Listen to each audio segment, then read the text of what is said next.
बिस्मिल्लाहिर्रहमानिर्रहीम अस्सलाम वालेकुम। कैसे हैं आप? This is lecture number 4. Let's start. So first we take a review of last lecture. So in the last lecture we discussed graphical methods of data presentations. In particular we discussed graphs for qualitative data, and for qualitative data there are different types of graphs. We discussed especially bar charts, and we discussed simple bar chart, and then multiple bar chart, and then component bar chart. And then we discussed another type of graph which is used for qualitative data, that is pie charts. So that was about the previous lecture. Now we discuss the objectives of current lecture. In the current lecture we will discuss graphical methods of data presentations. In particular in this lecture we will discuss graphs for quantitative data. So in particular we will discuss histograms, frequency polygon, and the cumulative frequency polygon, which is also called frequency ogive. So let's start. Graphs for quantitative data. So common methods for graphing quantitative data are histogram, frequency polygon, and frequency ogive. So let's start. Histogram for quantitative data. So a histogram is a graph that consists of a set of adjacent bars with heights proportional to the frequencies or relative frequencies or percentages, and the bars are marked off by class boundaries and not the class limits. So histogram displays the classes on the horizontal axis and the frequencies of the classes on the vertical axis. Or if we are taking relative frequencies, then the relative frequencies will be placed on the vertical axis. Or if we are taking percentages, then the percentages of the classes will be placed on the vertical axis. The frequency of each class is represented by a vertical bar whose height is equal to the frequency of that particular class. So histogram is similar to a bar graph. However, a histogram utilizes classes or intervals and their corresponding frequencies, while a bar graph utilizes categories and their corresponding frequencies. So let us explain the idea of histogram with the help of an example. So here is hypothetical data of ages of telephone operators. So we want to construct a histogram for this data. So here we can see that in the first column ages in years are given, and we have this frequency distribution from 11 to 15, and then 16 to 20, 21 to 25, then 26 to 30, and then 31 to 35. And in the next column we have number of operators. So as far as this first class limits are concerned, from 11 to 15 we have 10 operators. So there are 10 operators having ages between 11 and 15. Similarly, there are 5 operators having ages between 16 and 20, and there are 7 operators having ages between 21 and 25, and so on. There are 6 operators having ages between 31 and 35. So let us construct a histogram for this frequency distribution. So let us discuss the method. So in the first step, construct class boundaries. Class boundaries are usually denoted by CB. C stands for class and B for boundaries. So our first step is to construct the class boundaries. So you already know the method of constructing class boundaries. So just take the difference of lower limit of second class, which is 16, and upper limit of first class, which is 15. So just take the difference, 16 minus 15. The result is 1. So divide this resultant number 1 by 2. So you get 1 divided by 2, the answer is 0.5. So subtract this resultant number 0.5 from the lower class limit. It will be 11 minus 0.5. You will get 10.5. And add the resultant number, that is 0.5, to the upper class limit. That is, add 0.5 to 15. So it will become 15.5. Similarly, subtract this 0.5 from each of the lower class limits and add this 0.5 to each of the upper class limits. So subtracting 0.5 from the lower limit of second class, so 16 minus 0.5, you will get 15.5. Similarly, adding 0.5 to the 20, you will get 20.5, and so on. So here is the first class boundary, 10.5 to 15.5, and similarly we can construct the class boundaries of each of these classes. So second class boundary is 15.5 to 20.5, and then 20.5 to 25.5, and then 25.5 to 30.5, and last one is 30.5 to 35.5. So this is our first step, that construct class boundaries. So let us move forward. So our next step is to construct histogram by taking class boundaries along the x-axis and the frequencies along y-axis. So let us do this step. So here you can see that we have the data, the same data. On the left hand side we have taken only class boundaries and the number of operators, which is also the frequencies. So on the right hand side we have, along x-axis we have class boundaries.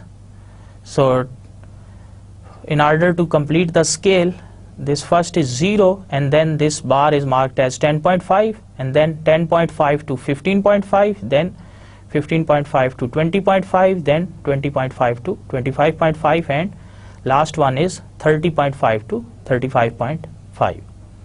And on the y-axis we have frequencies. So from this column you can see that the minimum frequency is 5 and the maximum frequency is 12. So take any suitable scale. So start from 0 and take the interval of 2 units, 0 to 2, then 4, 6, 8, up to 14. So maximum frequency here is 12. So we have constructed the y-axis up to 14. Even you can limit it to 12 as well. So let us move to the next step. So look at the first class boundary. It is 10.5 to 15.5, and the corresponding frequency is 10. It means there are 10 operators having their ages between 10.5 and 15.5. So in this limit from 10.5 to 15.5, construct a bar with height equal to 10. So this is how to construct a histogram. So similarly, the second class boundary is 15.5 to 20.5, and the number of frequencies, number of operators is 5. So start from this 15.5 and go up to 20.5, and the height of this bar should be equal to 5. So here the scale is 4 and then 6, so 5 is in between this 4 and 6. So you can see that this height of the bar is clearly up to 5. So similarly construct the next bar, 20.5 to 25.5, and the corresponding frequency is 7. So here 7 is between 6 and 8, so 20.5 to 25.5, and the height is 7 unit.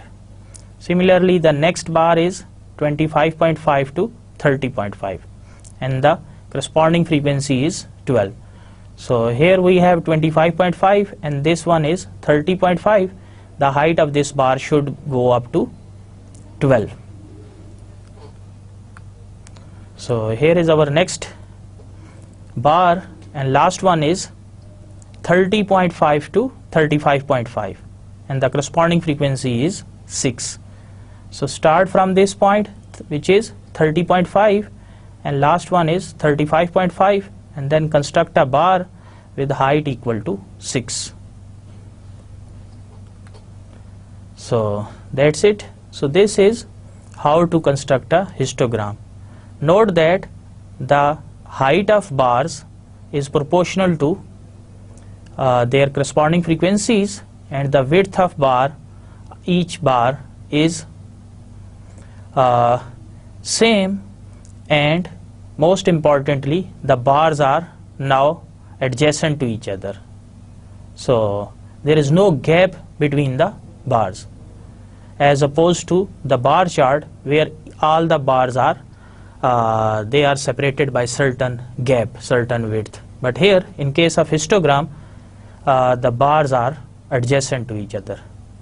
So this is how to construct a histogram. Now we discuss the method of constructing a frequency polygon for quantitative data. So graph of frequencies of each class against its midpoint, which is also called the class mark and denoted by X. So just construct a graph of frequencies against their midpoints. So on one axis take the midpoints, and on another axis take the frequencies, and the graph constructed in such a manner is called frequency polygon. So note that the class mark or midpoint, which is denoted by X, it is calculated by taking average of lower and the upper class limits.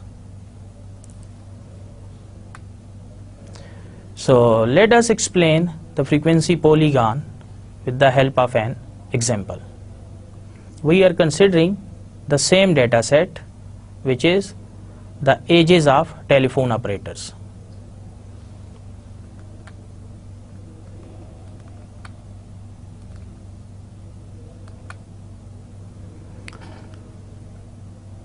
So here is the data set.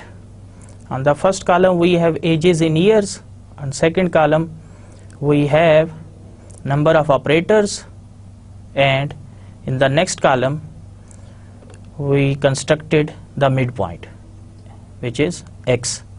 So note that midpoint is calculated by taking average of lower class limit and the upper class limit. So as far as the first class is concerned, the lower class limit is 11 and the upper class limit is 15.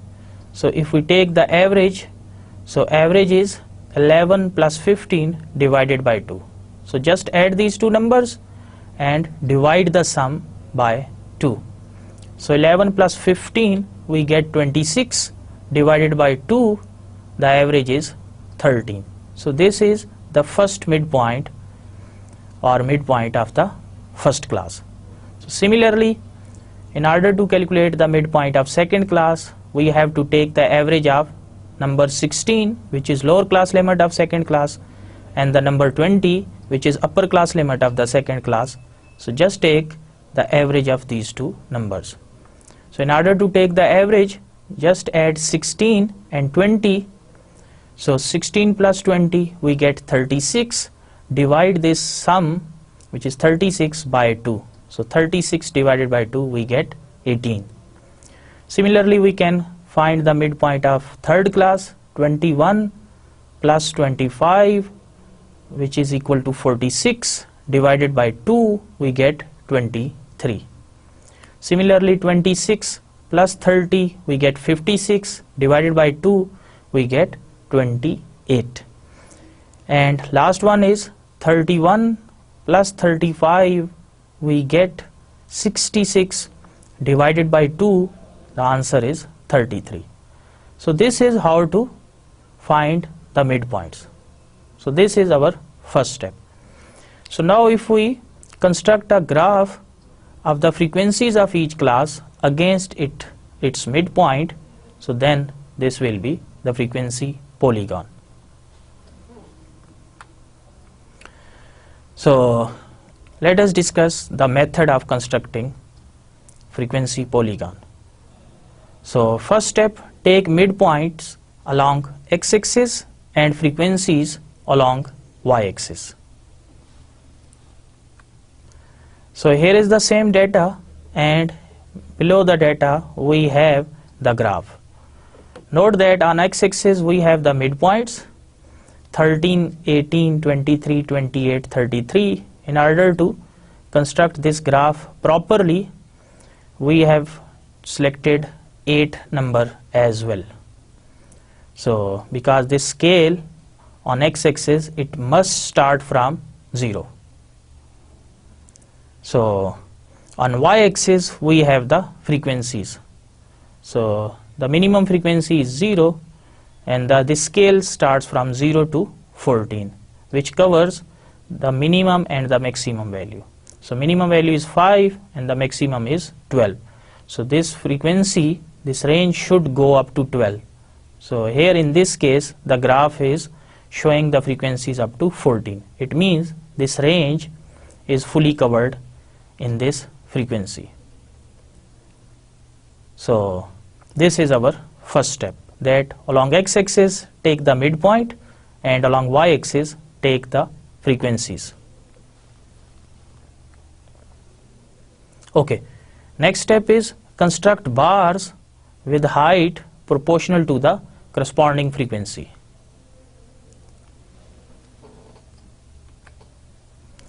So here we can see that the first midpoint is 13, so the corresponding frequency is 10.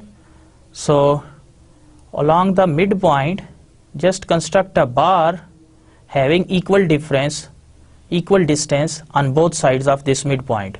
So go from 13 to some distance on left hand side and the same distance on right hand side.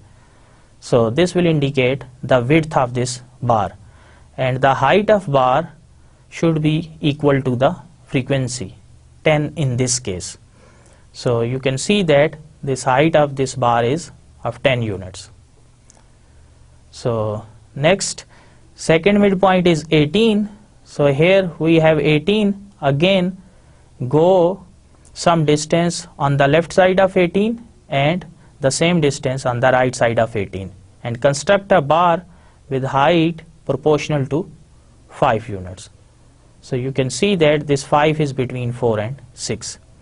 So similarly construct the subsequent bars. So this is the same procedure which we use to construct the histogram, but here the only difference is that along x-axis we have now midpoints instead of class boundaries. And note that these blue dots, they indicate the position of the midpoints. So corresponding to 13, the frequency is 10, so this blue dot is showing this point. So it is at the intersection of this number 13 and the number 10. So similarly, the second blue dot is at 18 and 5, and third is 23 and 7. Fourth is 28 and 12, and last one is at 33 and 6. So construct bars with height proportional to the corresponding frequency. So this is how the bars are constructed. So next step is join midpoints to get frequency polygon. So just join each of these midpoints to each other. So you can see that this is how the midpoints are joined. then next join this second midpoint to third, and then third to fourth, and then fourth to last one. So just join the midpoints to get the frequency polygon. So this is how the midpoints are joined. So we can get the frequency polygon in this case.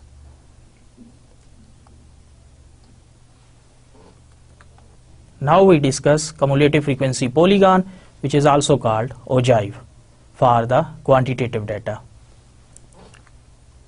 So ogive is pronounced as ogive and it rhymes with alive. Most of the people, they usually do not correctly pronounce this ogive. So remember to pronounce it correctly. So cumulative frequency polygon is a graph which is obtained by plotting the cumulative frequencies against the upper or lower class boundaries, depending upon whether the cumulative is of less than type or more than type. And suppose on x-axis we take upper class boundaries and on y-axis we take cumulative frequencies. Then this will be called less than cumulative frequency polygon. So if we take along x-axis lower class boundaries and along y-axis their cumulative frequencies, then the graph will be called more than cumulative frequency polygon. So let us discuss one simple example to illustrate this idea. So here is the less than cumulative frequency distribution for the data of ages of telephone operators. So first column is age in years, second is class boundaries, and note that the class boundaries are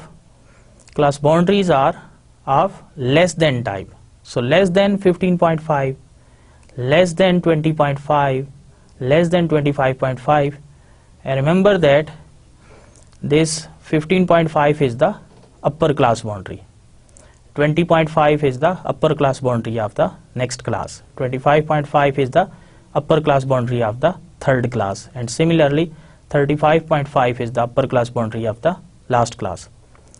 So we have less than upper class boundary, 15.5, less than 20.5, less than 25.5, and next column is number of operators, that is their frequencies, and next we have cumulative frequency. So 10 corresponding to first class and 15 corresponding to second class. This 15 is obtained by adding these two numbers. So 10 plus 5 we get 15 because we are cumulating. Cumulating means adding together.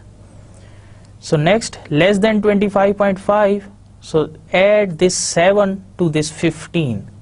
So 15 plus 7 we get 22, and then less than 30.5 add this 12 to 22. So 12 plus 22 we get 34, and then less than 35.5, so add 6 to 34 we get 40, and remember that this 40, this number which is cumulative frequency corresponding to last class, this must be equal to the total frequency. So let us discuss the method of constructing a cumulative frequency polygon or ogive diagram. So in the method, the first step is take upper class boundaries along x-axis and the cumulative frequencies along y-axis. Note that since we are considering upper class boundaries, so it means we are going to construct cumulative frequency polygon of less than type, or we can say that we are going to construct less than cumulative frequency polygon. So using the lower class boundaries along x-axis and the cumulative frequencies along y-axis, we can construct more than cumulative frequency polygon.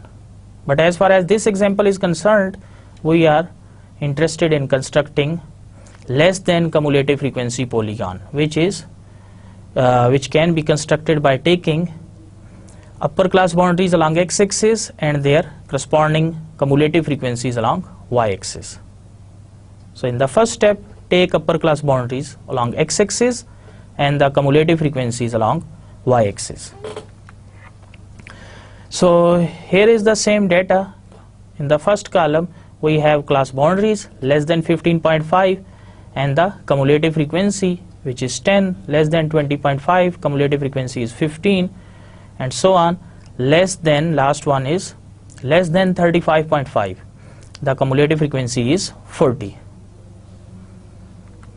So here is how to construct the less than cumulative frequency polygon. So take upper class boundaries along x-axis and cumulative frequencies along y-axis. So look at the range of cumulative frequencies. The minimum is 10 and the maximum goes to 40. So it means start from 0 and go up to 40. Here, as far as this scale is concerned, we have taken this scale up to 45. And along x-axis, upper class boundaries, so upper class boundaries, they go up to 35.5. So 35 and then 40, so 35.5 is here in between, it is being covered in this range. So this is our first step. Take upper class boundaries along x-axis and the cumulative frequencies along y-axis. So next step is join less than class boundaries with corresponding cumulative frequencies. So here is the graph. So first is 15.5, so it is slightly above 15, so we have 15.5 somewhat here, and the corresponding frequency 10, so just join this 10 with 15.5, so you will get this first point.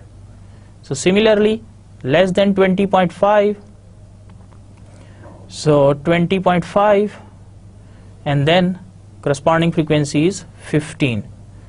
So next is 25.5, this one, it will be somewhat here more than 25, and the corresponding frequency is 22, which is slightly more than 2 units more than 20.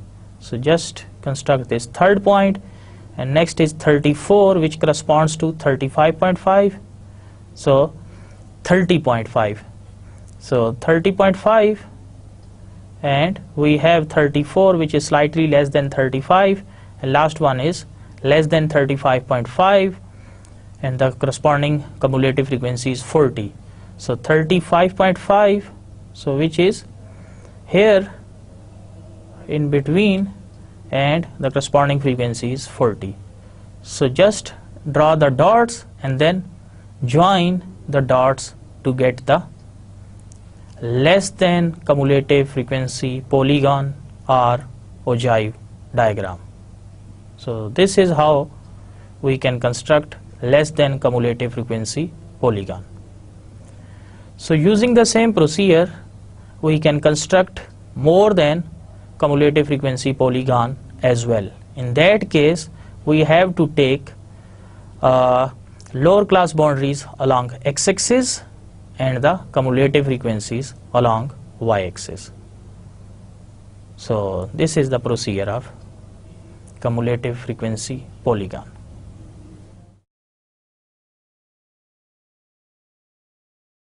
Now we discuss distributional shape. So first we discuss distribution of a data set.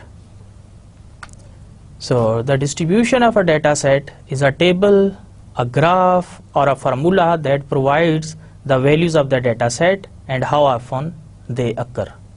How often they occur mean their corresponding frequencies.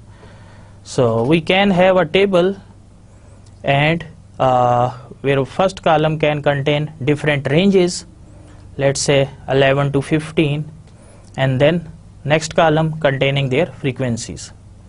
So this table actually gives us the distribution. Similarly, we can get the distribution with the help of a graph, or we can get the distribution with the help of formula which conveys the same information.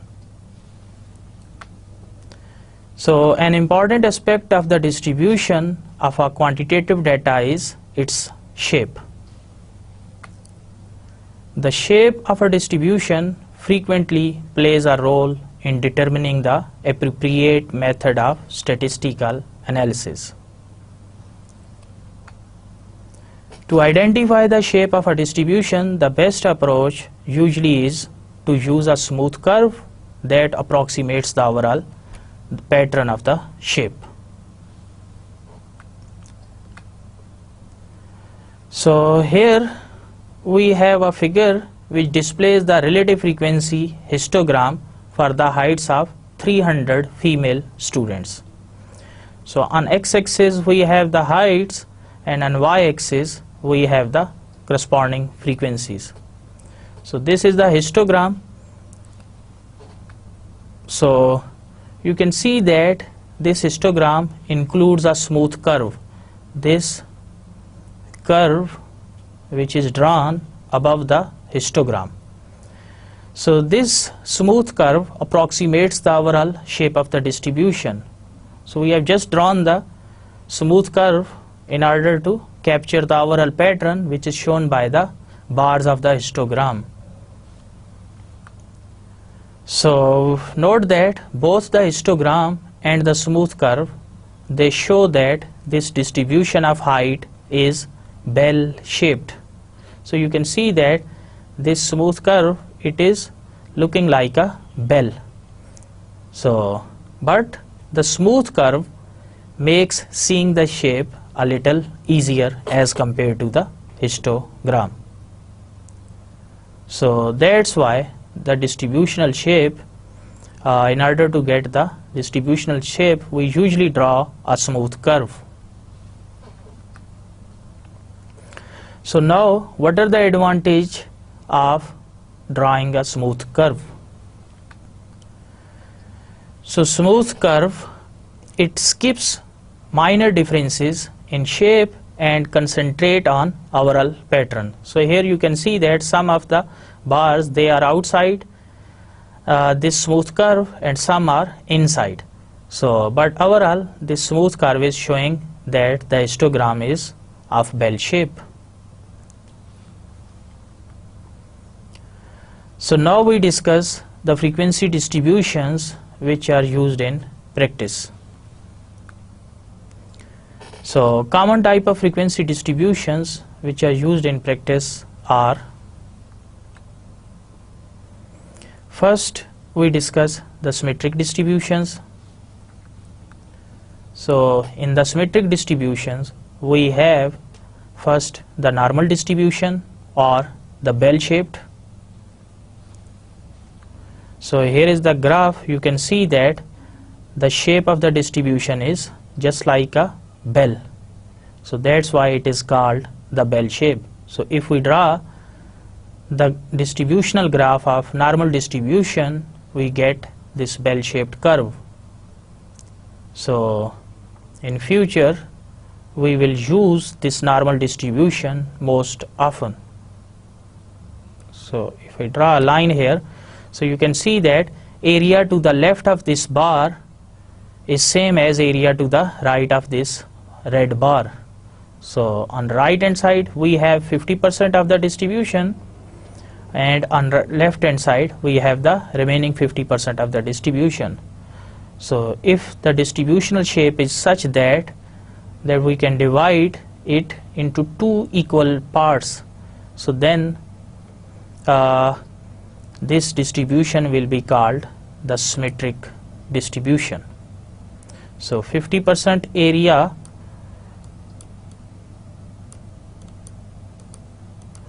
to the left hand side and the remaining 50% area to the right hand side of the distribution.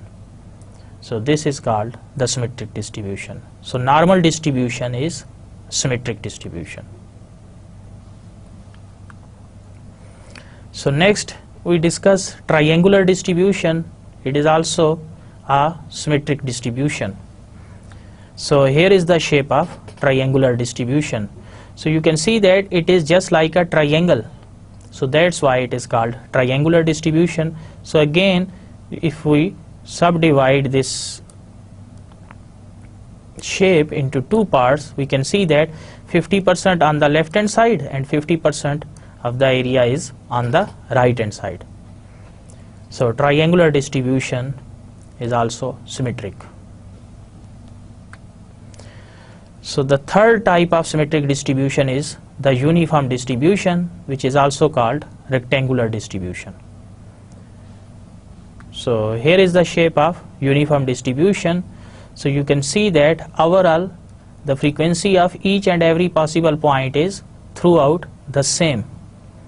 So here if we subdivide this distribution into two parts, we can see that on the left hand side we have 50% area and on the right hand side we have the 50% area.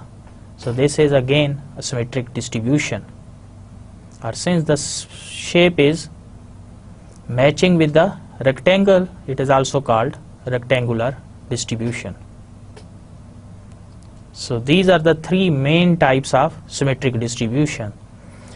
So usually the normal distribution is mostly used and uniform distribution is also used most often, but as far as triangular distribution is concerned, we seldom use it. Its uses are very rare.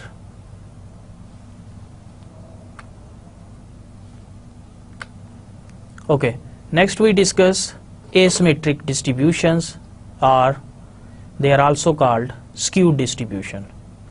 So asymmetric distributions are the distributions which are not symmetric, so that's why they are called asymmetric. Or another word which is used for asymmetric distribution is skewed. Skewed means not equally distributed, or it is skewed to one side. Skewed means not equally spreaded, it means not symmetric. So common types of asymmetric distributions are right skewed distribution. So here you can see that the right tail is longer than the left tail. So you can see that now the area is not equally spreaded along the middle line. So you can see that right tail area on the right hand side of this line is more than 50%, and it is actually larger in magnitude than to the area on the left hand side of this bar.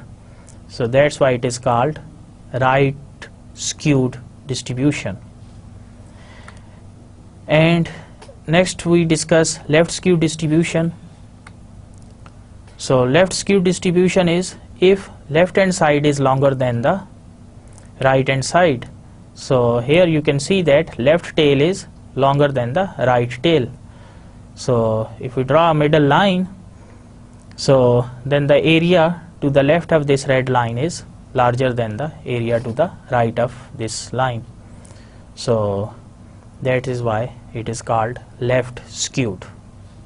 So this is another type of asymmetric distribution. So next we have reverse J-shaped, or it is also called extremely right skewed. So here is the distribution. So you can see that it is right skewed, but right tail is very long as compared to left one.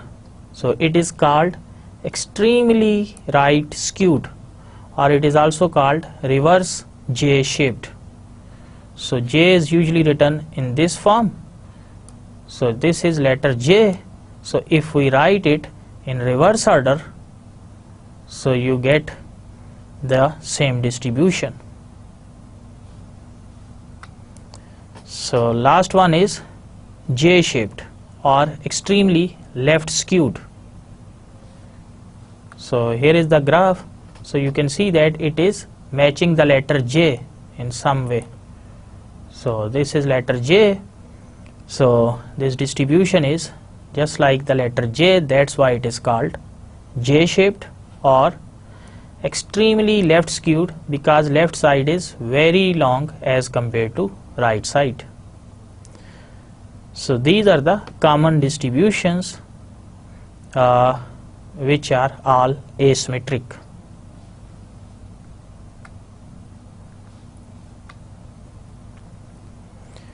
So next we have the bimodal distribution.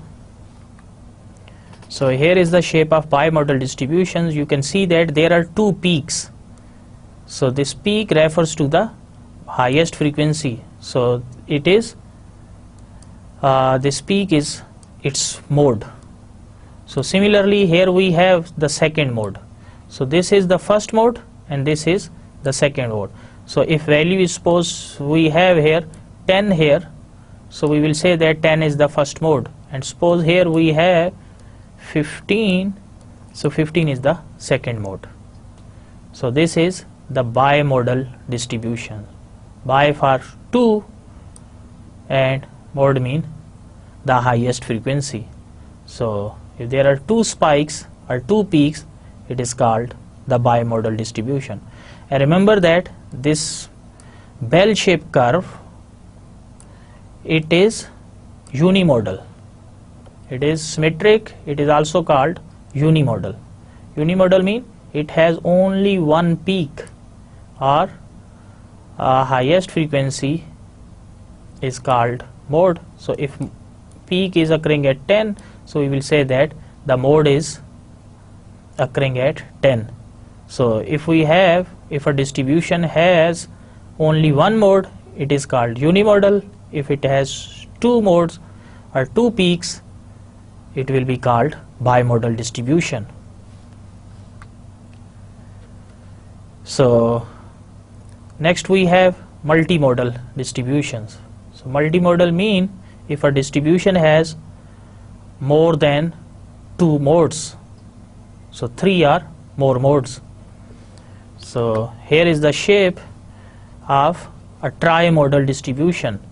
Trimodal because it has three modes. So first mode here, first peak, and then second peak, and here we have the third peak. So if the distribution has three peaks, so it will be called trimodal. So since the number of modes are more than 2, it is also called multimodal distribution. And last one is U-shaped distribution.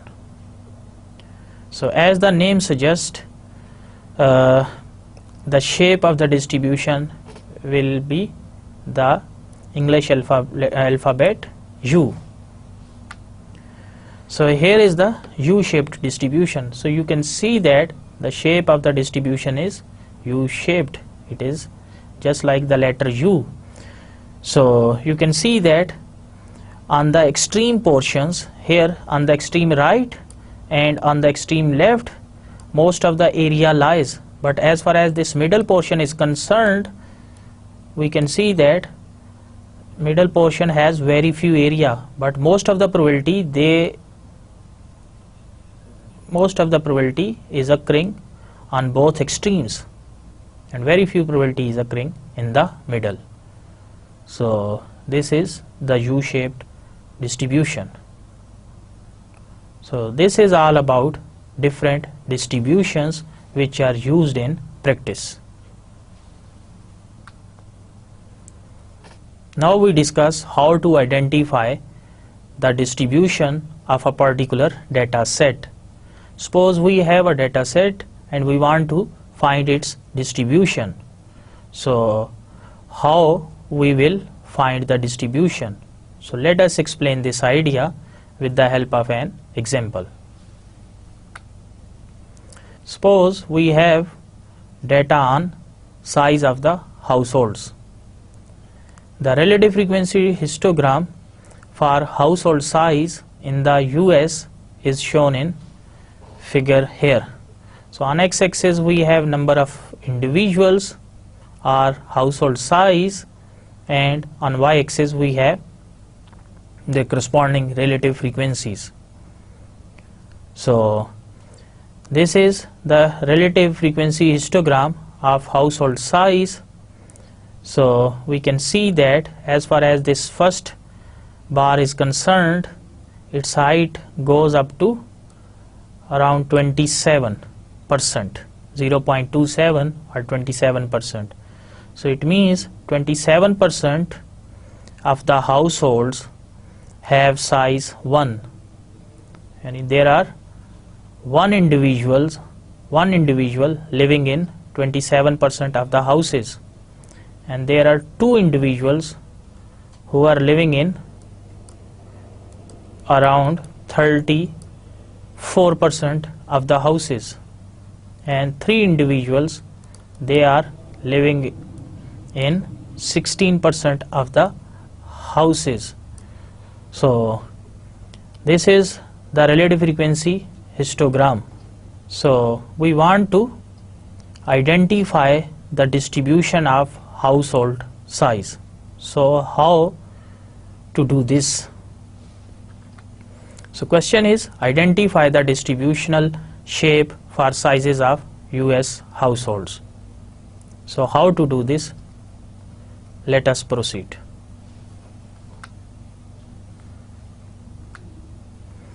To identify the distributional shape, draw a smooth curve through the histogram. So just draw a smooth curve matching the histogram. So here is the smooth curve. So you can see that this curve is approximately matching the histogram. So by looking at smooth curve, we can guess the distributional shape. So we have already discussed different shapes of the distribution. So we can match this smooth curve with the pre-existing shapes. So in order to take the decision, you can see that this smooth curve which is drawn above the histogram, it is matching this shape, which is the right skewed diagram. So in this way we can say that the distribution of household sizes of the US is right skewed, because its right tail is longer than the left tail. So what does this mean? This means that as the number of individuals in a house it increases, it becomes 5 or more than 5, and here up to 7 households, there are very few percentages of the houses having 7 individuals, but there is large percentage having number of individuals 1 or 2. So as far as the number of 1 is concerned, we have more than 25%, and number 2 is concerned, we have more than 30%. So if we add together the first proportion and the second proportion, we have more than 50%. So but as far as the number 7 individuals are concerned, their percentage is almost 2%, and here the 6 individuals we have the 3%. So it means the 6 or 7 individuals we have 2 and 3, 5%. So 5% of the houses, in 5% of the houses we have 6 or more individuals. So overall, most of the individuals, most of the houses, they have either only one individual living in that house or the 2 individuals. So this is how to identify the distributional shape. Let us review the today's lecture.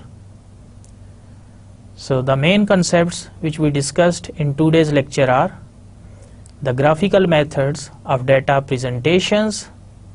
In particular, we discussed how to construct graphs for quantitative data, and there are 3 main types of the graphs which are used for the quantitative data.